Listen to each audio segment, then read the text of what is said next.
और अब एक खबर जो वो खबर है जो हम आपसे जुड़ी हुई है कोरोना की बात करने के लिए, क्योंकि आज दिल्ली में, देश की राजधानी में, पॉजिटिविटी रेट या संक्रामक दर जो है 26% हो गई है, जो कल तक 15.64% थी। घबराने की बात नहीं है, लेकिन सतर्क होने की बात है। टेस्टिंग ज्यादा हो रही है तो पता भी इसके बारे में चल रहा है।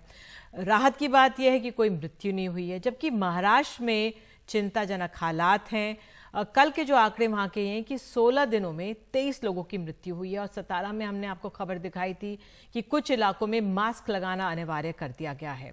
हालांकि देश भर से जो खबर आ रही है वो अपने आप में बिल्कुल चिंताजनक नहीं है। एक्टिव केसेस हैं 5,500 के करीब, 5,335। एक दिन की संक्रामक दर 3.32% है। महाराष्ट्र के बाद दिल्ली में बढ़ते मामले एक और लहर की ओर इशारा कर रहे हैं। और क्या ये समय आ गया है कि मास्क एक बार फिर से अनिवार्य हो जाए? हमारे साथ डॉक्टर सुरेश कुमार हैं, एमडी एलएनजेपी अस्पताल, वहां को पूरा कार्यभार संभालते हैं। कोविड का सबसे बड़ा अस्पताल उनके अंदर आता है। और डॉक्टर राजेश पारिक, जसलोक अस्पताल मुंबई के प्रमुख हमारे साथ हैं। आप दोनों का बहुत बहुत शुक्रिया। तो सबसे पहले अगर डॉक्टर सुरेश कुमार आपसे, आप दिल्ली की स्थिति को कैसे आंक रहे हैं, क्योंकि एक दिन में ही इतना उछाल आया पॉजिटिविटी रेट में? डेफिनेटली मैम, काफ़ी बड़ा उछाल है। 25% से ऊपर पॉजिटिविटी रेट दिल्ली का पहुंच गया है। और इसके साथ साथ जो पर डे केसेज हैं होम आइसोलेशन में वो भी बढ़े हैं। पर हॉस्पिटलाइजेशन रेट काफ़ी कम है। अभी हम लोकनायक की बात करें तो लोकनायक में 14 ही पेशेंट हैं हमारे यहाँ पे एडमिट, और 98% बेड पूरी दिल्ली में खाली हैं।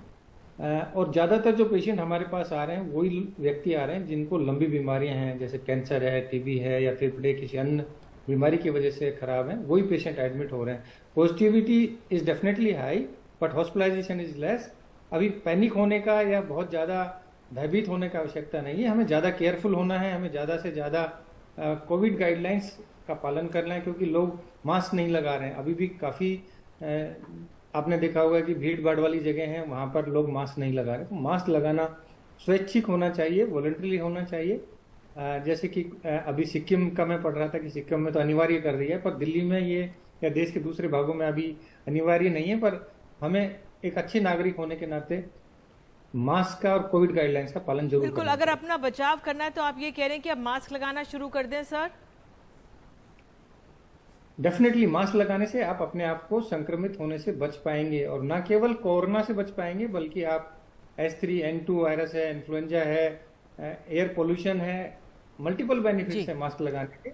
और क्योंकि ज्यादातर इंडिया का जो वैक्सीनेशन प्रोग्राम है बहुत अच्छा रहा है, काफी सारे लोगों को डबल डोज और कुछ लोगों ने थर्ड डोज भी ली है, तो काफी सारे लोग प्रोटेक्टेड हैं। सीवियर ठीक है, डिजीज तो आप कह रहे हैं कि नहीं। ये समय आ गया है कि मास्क लगा लें। डॉक्टर सुरेश पारिक, आपका क्या आंकलन है, क्योंकि महाराष्ट्र से तो चिंताजनक खबरें आ रही हैं, वहां पर आप स्थिति को कैसे देख रहे हैं? क्या वहां पे मास्क लगाना, सतारा में तो अनिवार्य कर दिया गया, अब आपको क्या लगता है क्या कर सकते हैं? देखिए निधि जी, पहले तो जो भी डॉक्टर सुरेश ने हमें बताया है उससे मैं बिल्कुल सहमत हूँ। ये बहुत ही महत्वपूर्ण की बात है कि मास्क से हमको सिर्फ कोविड से बचाव नहीं होता है, लेकिन अन्य वायरसेस है, फ्लू के वायरसेस और पोल्यूशन जो भी बहुत बढ़ रहा है उससे बचाव होता है। दूसरी बात यह है निधि जी कि हमको ये समझना चाहिए कि जब हम दिल्ली में पहले 26% पॉजिटिविटी रेट की बात कर रहे हैं, इसका मतलब क्या है कि हर 4 व्यक्ति में से एक अभी पॉजिटिव आ रहा है, और परसों ही वो 15% था। तो ये बहुत ही जल्दी बढ़ रहा है। ये क्यों बढ़ रहा है ये भी हमको समझना बहुत ही जरूरी है, क्योंकि जब हम समझ लेंगे तो फिर ही हम वॉलंटरली मास्क पहनना चालू रखेंगे। मैं ऐसे भी नहीं कह रहा हूं कि शुरू करना चाहिए तो चालू रहना चाहिए। तो देखिए, ये जो नया वायरस है, म्यूटेंट वायरस है, वो अभी तक जितने भी म्यूटेंट्स आए हैं उससे सबसे इन्फेक्टिव है। ये हमको अच्छी तरह से समझना चाहिए। 2 स्टडीज आए थे, एक तो यूनिवर्सिटी ऑफ बीजिंग से और 15 दिन के बाद यूनिवर्सिटी ऑफ टोक्यो से। ये दोनों रिसर्च स्टडीज ने बताया कि अब तक जितने भी वेरिएंट आए हैं उनमें से अभी जो वेरिएंट चालू है वो सबसे ज्यादा इन्फेक्टिव है। और हमको ये भी ठीक तरह से समझना चाहिए ये क्यों इतना इन्फेक्टिव है, क्योंकि पहले के जो वेरिएंट थे वो म्यूटेंट थे, यानी वायरस में से एक टुकड़ा आ जाता है और नया वेरिएंट होता है। ये रिकॉम्बिनेंट है, यानी 2 म्यूटेंट वायरस के टुकड़े ज्वाइन हो गए हैं, जिससे ये बहुत ही इन्फेक्टिव हो गया है। तो देखिए, आज तक तो मैंने तो मास्क पहनना बंद नहीं किया है, क्योंकि पैंडेमिक नहीं गई है, अभी नंबर्स बढ़ रहे हैं, तो मास्क पहनना बहुत ही जरूरी है। और महाराष्ट्र में जो डिसीजन लिया है वो बिल्कुल सही है। मैं आपसे ये पूछना चाह रही थी, ठीक है, अब आप दोनों डॉक्टर्स कह रहे हैं कि मास्क पहनना अनिवार्य कर दिया, मतलब होना चाहिए अगर हम लोग खुद स्वेच्छा से कर लें। दूसरी बात, क्या बूस्टर डोज जो अभी है या जो वैक्सीन अभी है वो इस वायरस पर लागू होगा? क्योंकि महाराष्ट्र से कुछ ऐसी खबरें भी आ रही थी कि वैक्सीन कम है, फिर कहा गया, स्वास्थ्य मंत्री कह रहे हैं, लेकिन क्या कमी है उस लिहाज से जरा अपडेट कर दीजिए। डॉक्टर पारिक, पहले आप ही बता दीजिए। हाँ, तो देखिए, जैसे मैं आपको पहले बता रहा था कि ये नए म्यूटेंट की खूबी क्या है, नए वायरस की खूबी क्या है कि वो बदन में जो एंटीबॉडीज रहते हैं, 2 तरह के एंटीबॉडीज रहते हैं, एक तो पहले इन्फेक्शन से आता है और दूसरा वैक्सीन से आता है।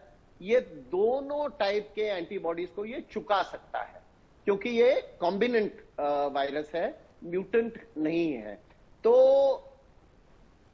अगर गवर्नमेंट डिसीजन ले लेके और एक बूस्टर या इसको क्या दूसरे लोग प्रिकॉशन डोज बोलते हैं, जो भी बोले उसको, ये लेने का टाइम आया है, तो ये तो जरूर लेना चाहिए। जिन्होंने नहीं लिया है, निधि जी, बहुत लोगों ने ये प्रिकॉशन डोज या बूस्टर अभी तक नहीं लिया है, उनको तो लेना बहुत ही जरूरी है। ठीक है, और जो हाई रिस्क में है उनको लेना जरूरी है। बिल्कुल। मैं आपसे सब पूछना चाहूंगी कि आपको क्या लगता है डॉक्टर सुरेश कुमार, कि अब बूस्टर ले लेना चाहिए एक बार फिर से, जिस तरह से सरकार ने सघन अभियान चलाया था वो चलाना चाहिए? क्या एक और वेव के बीच में हैं हम लोग?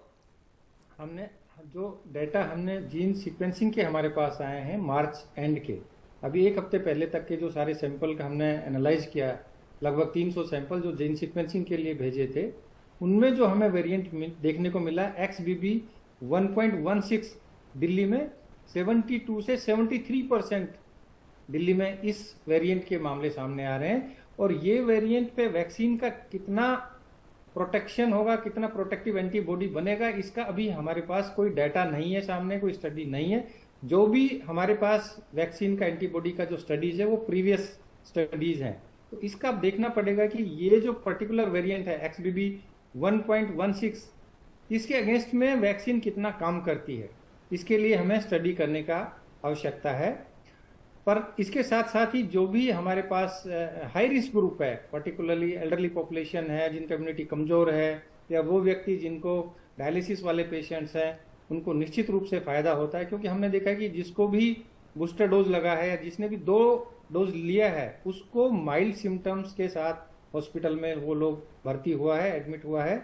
और जिन्होंने नहीं लगाया, वैक्सीन बिल्कुल नहीं लगाया, उनको बहुत ज्यादा सीवियर इलनेस के साथ एडमिट हुए हैं। अभी भी हमारे पास 2 पेशेंट ऐसे हैं जो वेंटिलेटर पे है, जिसमें एक पेशेंट ने सिर्फ 1 ही डोज लिया, उसने सेकेंड डोज और बूस्टर डोज नहीं लिया। So one thing is clear, if you have received 2 dose और booster dose, the disease severity goes down और आपको हल्के लक्षण होंगे और आप आईसीयू में भर्ती नहीं होंगे, ये निश्चित है। तो डेफिनेटली फायदा होगा वैक्सीन लगाने का। जी, आप दोनों जुड़े इसके लिए बहुत बहुत शुक्रिया। वाकई में सतर्क होने की ज़रूरत है, अलर्ट रहने की, और खुद से मास्क एक बार फिर से पहनना शुरू कर लें।